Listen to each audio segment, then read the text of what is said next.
नमस्ते जी। वैदिक राष्ट्र में आपका स्वागत है। आज का हमारा विषय है ईश्वर की उपासना से मनुष्य को क्या लाभ प्राप्त होता है।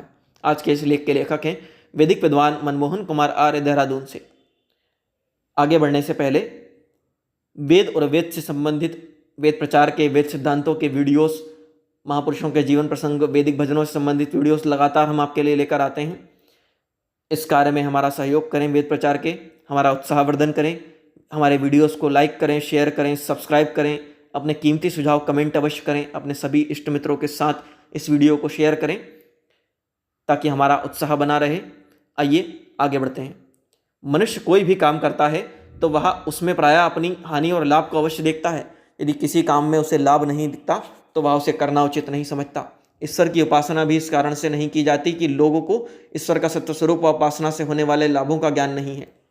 यदि सब मनुष्यों को ईश्वर का सत्य स्वरूप, गुण व कर्म स्वभाव का ज्ञान हो जाए तो निश्चित ही उनकी ईश्वर से मेल व मित्रता करने में प्रीति होगी। इसका परिणाम मनुष्य की सर्वांगीण उन्नति के रूप में सामने आता है। ऋषि दयानंद वेदों के विद्वान और परमात्मा को प्राप्त सिद्ध और योगी ऋषि थे। उन्होंने अपने ज्ञान व अनुभव के आधार पर नियम दिया है कि संसार का उपकार करना उसके द्वारा स्थापित आर्य समाज का मुख्य उद्देश्य है। उनके द्वारा अर्थात बाकी सबकी शारीरिक, आत्मिक, सामाजिक उन्नति करना। जिस मनुष्य का शरीर पूर्ण, स्वस्थ, निरोग और बलवान है, जो आत्मा से युक्त है, तद्वत आचरण करता है, जो सामाजिक जीवन व्यतीत करते हुए समाज सुधार और उन्नति के कार्य करता है, वह मनुष्य सर्वांगीण उन्नति को प्राप्त मनुष्य कहा जा सकता है। ऐसा मनुष्य ही ईश्वर की उपासना करने सहित ईश्वर का द्वारा सृष्टि के आदि में प्रदत्त 4 वेदों का अध्ययन करने से बनता है। वेद प्रचार पर विचार करते हैं तो वह मनुष्य की सर्वांगीण उन्नति में अमोघ साधन प्रतीत होता है। जिस मनुष्य ने वेदों का सत्य तात्पर्य जान लिया और उसके अनुसार आचरण और व्यवहार करता है, वह मनुष्य ज्ञान और बल से युक्त होकर अपना समाज का कल्याण करता है। यह लाभ उपासना और वेदों के स्वाध्याय सहित ज्ञान के अनुरूप आचरण करने से प्राप्त होते हैं। ईश्वर की उपासना से ही मनुष्य की आत्मा का ज्ञान बढ़ता है। इसका कारण है कि ईश्वर ज्ञानवान और सर्वज्ञ सत्ता है। वह सर्वव्यापक और सर्वांतर्यामी ही भी है। हमारी सूक्ष्म आत्मा से भी अत्यंत सूक्ष्म आत्मा के भीतर भी अखंड एक रस होकर भी परमात्मा विद्यमान रहता है। वह आत्मा की भावनाओं को जानता है। हम जो विचार करते हैं वह भी हमारी आत्मा में विद्यमान परमात्मा अपने अंतर्यामी स्वरूप से जानता है। ईश्वर सर्वशक्तिमान है। उसी ने उपादान कारण त्रिगुणात्मक प्रकृति से इस वृहद ब्रह्मांड को बनाया है। वह इसका संचालन भी कर रहा है और पालन भी कर रहा है। वह हमारे मन, आत्मा के विचारों को भी जानता है तथा उन्हें प्रेरणा करने की सामर्थ्य भी रखता है। इसी कारण से गायत्री महामंत्र में ईश्वर से मनुष्य की बुद्धि को शुद्ध करने, उसे सन्मार्गी बनाने की प्रार्थना की जाती है। उपासना में मनुष्य ईश्वर की स्तुति और प्रार्थना भी साथ साथ करता है। स्तुति करने से परमात्मा के गुण, कर्म और स्वभाव का ज्ञान, परमात्मा की प्रीति होने से उससे मित्रता और मेल हो जाता है। प्रार्थना करने से मनुष्य निराभिमानी बनता है। ईश्वर की प्रार्थना से मनुष्य में अहंकार और अभिमान दूर हो जाता है उसका। जिस प्रकार एक मित्र दूसरे मित्र का हित और रक्षा करता है, उपासना और ईश्वर की स्तुति और प्रार्थना से परमात्मा से मित्रता हो जाने पर हमें ईश्वर से रक्षा और अपने हित सिद्धि के सभी लाभ प्राप्त होते हैं। परमात्मा सर्वज्ञ, सब गुणों का अजन्म स्रोत होता है। मनुष्य की आत्मा एक देशी ससीम होती है, वह अल्पज्ञ होती है। उसे अपनी ज्ञान बुद्धि के लिए एक सर्वज्ञ सत्ता की आवश्यकता होती है। वह सत्ता संसार में एकमात्र ईश्वर ही है। अतः ईश्वर की उपासना से ही ईश्वर की संगति होती है। इस संगति से मनुष्य की आत्मा के दोष दूर हो जाते हैं, उसका स्थान ईश्वर के सद्गुण लेते हैं। उपासना करने से आत्मा के दुर्गुण और दुर्व्यसन दूर हो जाते हैं। ईश्वर के श्रेष्ठ और उत्तम गुण आत्मा में विद्यमान हो जाते हैं, प्रविष्ट हो जाते हैं। इससे मनुष्य श्रेष्ठ और उत्तम गुणों से युक्त, ज्ञानवान और बलवान बनता है। यह लाभ कोई छोटा लाभ नहीं है। अतः सभी मनुष्यों को ईश्वर के सत्य स्वरूप व सत्य गुणों को अधिक जानकर उसकी नित्य प्रति दिन में 2 बार, प्रातः और शाम में उपासना अवश्य करनी चाहिए। इससे हमारे सभी दुर्गुण और बुराइयां दूर हो जाएंगी। हम एक गुणवान, पुरुषार्थी, ईश्वर के सच्चे उपासक, सद्ज्ञान से युक्त मनुष्य बन सकेंगे। मनुष्य जब ईश्वर की उपासना करता है तो उपासना के एक अंग स्वाध्याय पर भी ध्यान देना होता है। इससे मनुष्य का ईश्वर और आत्मा सहित संसार के सब सत्य रहस्यों का ज्ञान होता है। इस ज्ञान का प्रभाव मनुष्य के आचरण पर पड़ता है। वह ईश्वर की उपासना सहित मनुष्य समाज और देश के लिए हितकारी यज्ञीय कार्यों को करता है। इससे मनुष्य पुरुषार्थी बनकर देश व समाज का उपकार करता है। वेद मनुष्य को सदाचार की शिक्षा देते हैं। हमारे सभी ऋषियों व योगियों सहित वैदिक विद्वानों के जीवन सदाचार से युक्त आदर्श जीवन हुआ करते थे। सदाचार से युक्त जीवन के अनेक लाभ होते हैं। जितना सुख और शांति एक सदाचारी मनुष्य के जीवन में होती है, उतने सुख और संतोष से युक्त जीवन का अनुमान ईश्वर उपासना और ईश्वर के सत्य ज्ञान से रहित मनुष्य के जीवन में नहीं होता।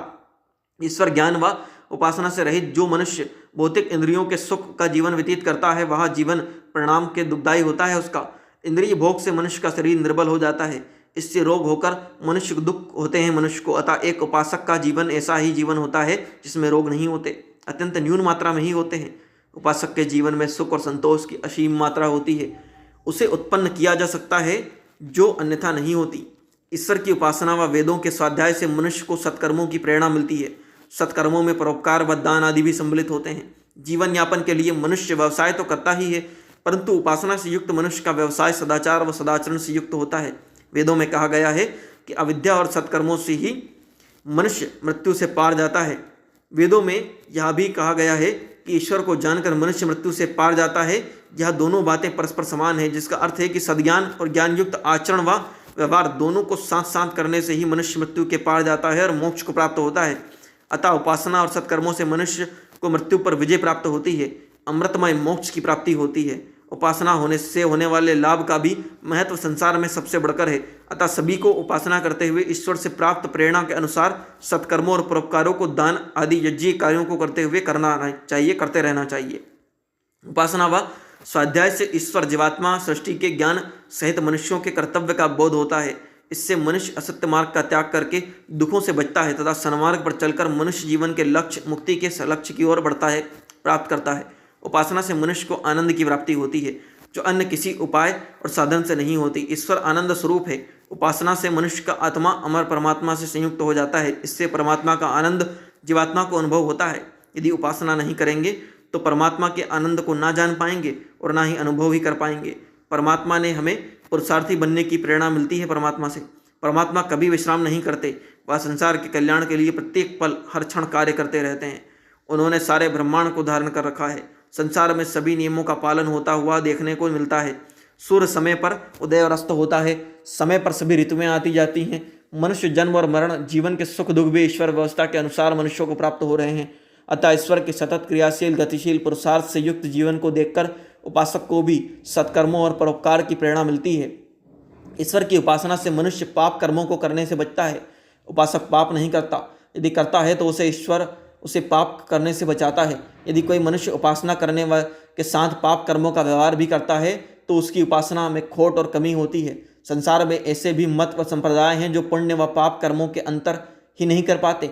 वह मांसाहार रूपी पाप कर्म का विरोध नहीं करते, वह दूसरे निर्दोष प्राणियों और मनुष्यों को भी अकारण कष्ट और दुख देते हैं। ऐसे लोग धार्मिक उपासक कदापि नहीं हो सकते।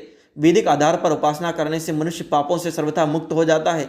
पाप से मुक्त और धर्म कर्मों को करने से मनुष्य की प्रवृत्ति सुख प्राप्ति और मोक्ष में हो जाती है। मनुष्य मोक्ष के मार्ग पर आगे बढ़ता जाता है।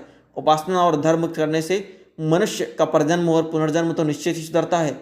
जो मनुष्य शुद्ध मन व हृदय से परमात्मा की उपासना करेगा वह निश्चित ही पुरुषार्थी होगा, सत्कर्मों को करेगा, पुण्य कर्मों का संचय करेगा, जिससे उसका आगामी और भावी जन्म श्रेष्ठ और उत्तम मनुष्य योनि में धन धान्य सुखों से युक्त वातावरण में होगा।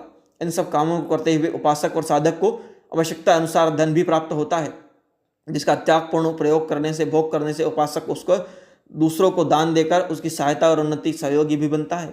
ईश्वर की उपासना करने से मनुष्य को लाभ ही लाभ है। मनुष्य की सभी सदिच्छाएं और शुभकामनाएं ईश्वर की उपासना से पूर्ण हो जाती हैं।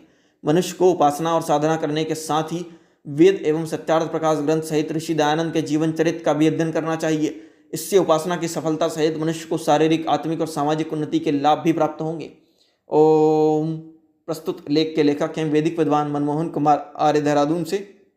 इस तरह के अन्य वैदिक लेखों के लिए वैदिक राष्ट्र यूट्यूब चैनल को लाइक करें, शेयर करें, सब्सक्राइब करें, बेल आइकन की घंटी को दबा दें। अपने कीमती सुझाव कमेंट करना ना भूलें। हम लगातार वेद और वैदिक सिद्धांतों से संबंधित वीडियोस आपके लिए लाते हैं। इस वीडियो को अधिक से अधिक शेयर करें, अपने कीमती सुझाव दें, सब्सक्राइब करें, लाइक की बटन दबा दें ताकि हमारा उत्साह बना रहे। हम लगातार इसी प्रकार आपके लिए वेद प्रचार के कार्य करते रहें, वेद प्रचार से संबंधित वीडियोस लाते रहें, इसमें अपना योगदान देते रहें। आप भी अपना योगदान लाइक शेयर करके अवश्य दें। धन्यवाद।